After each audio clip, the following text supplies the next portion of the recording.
Aujourd'hui, il y a trop de voix qui parlent aux chrétiens qu'on appelle le Saint-Esprit, mais qui te disent des choses qui ne se réalisent jamais. Et tu n'éprouves pas les esprits. Pour toi, dès l'instant que tu as une vie de prière, alors il n'y a que Dieu qui te parle. Parce que tu es tellement rempli du feu qu'il n'y a aucun démon qui peut s'approcher de toi. Tu te vois comme un dragon enflammé. Déjà, quand tu respires, c'est comme un pot d'échappement. Le feu sort tellement parce que tu es une femme de prière, une femme de jeûne. Donc tu te dis que tu pries 4 ou 5 heures de temps. Donc maintenant, les démons ne peuvent pas. Où je suis là, j'ai tellement de vie de prière que si quelqu'un me parle, c'est forcément Dieu. Je dis, Jésus a prié pendant 40 jours. Et la Bible a précisé pendant 40 nuits, sans manger. Pendant les 40 jours, rempli du Saint-Esprit. Tu sais, il y a rempli du Saint-Esprit de l'église. Et puis il y a rempli de Jésus. Quand Jésus est rempli du Saint-Esprit, il est B.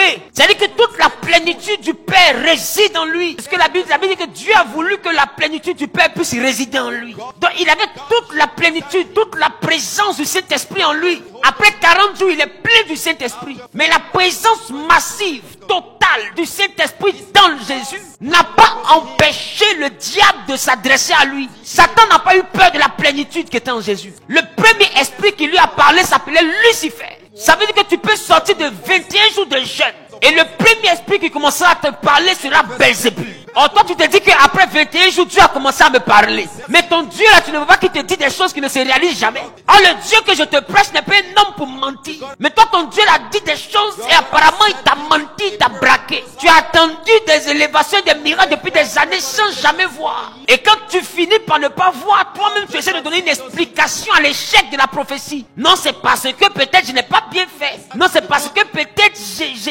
j'ai menti. Écoute-moi, il y a différents niveaux de la prophétie. Il y a la prophétie qui relève de la souveraineté divine. C'est-à-dire que Dieu te dit, je t'envoie là. Ça ne dépend pas de tes qualités. Ça ne dépend pas de tes défauts.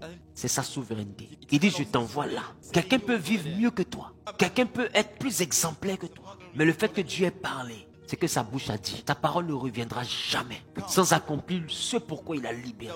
Et il y a aussi le message que Dieu te donne qui est suivi d'une condition qui peut être une alliance. Ça veut dire, si tu obéis en mettant en pratique. Donc si Dieu te promet une chose, que cette chose est liée à un engagement de toi, il te dira clairement de quel engagement il s'agit. Pour que Dieu travaille avec Samson, il lui a dit clairement tes cheveux ne doivent pas être rasés. Donc s'il y a quelque chose qui peut obstruer, ou bien qui peut mettre à mal l'exécution de ta promesse, Dieu prendra toujours le soin de te dire. Mais sache que tout ton comportement ne peut pas remettre en cause ta prophétie. Parce que si tout ton comportement remet en cause ta prophétie, c'est que Dieu veut bénir un saint. Or, c'est lui seul qui est saint. À quel moment ton comportement sera exemplaire au point de mériter une prophétie? Même si tu n'as pas volé, il dit simplement dans ta tête, tu as regardé femme de quelqu'un, tu l'as déjà pétué.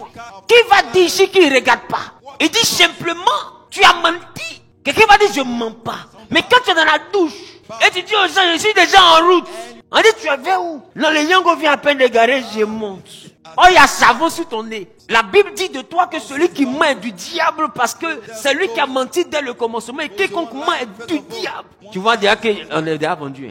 Donc, tu vas comprendre qu'il y a des péchés mais qu'on fait sans faire exprès. Si Dieu doit nous bénir sur la base de notre sainteté, c'est mieux il va garder ses prophéties. Parce que personne ne va mériter l'accomplissement d'une quelconque promesse. Donc, les esprits qui vous disent que c'est parce que ceci, donc cela, c'est des esprits qui engendrent dans votre vie la culpabilité. C'est une ruse, c'est pas forcément un ange de lumière qui te parle. Voilà pourquoi la Bible dit que tu dois éprouver tout esprit. Est-ce que je parle à quelqu'un?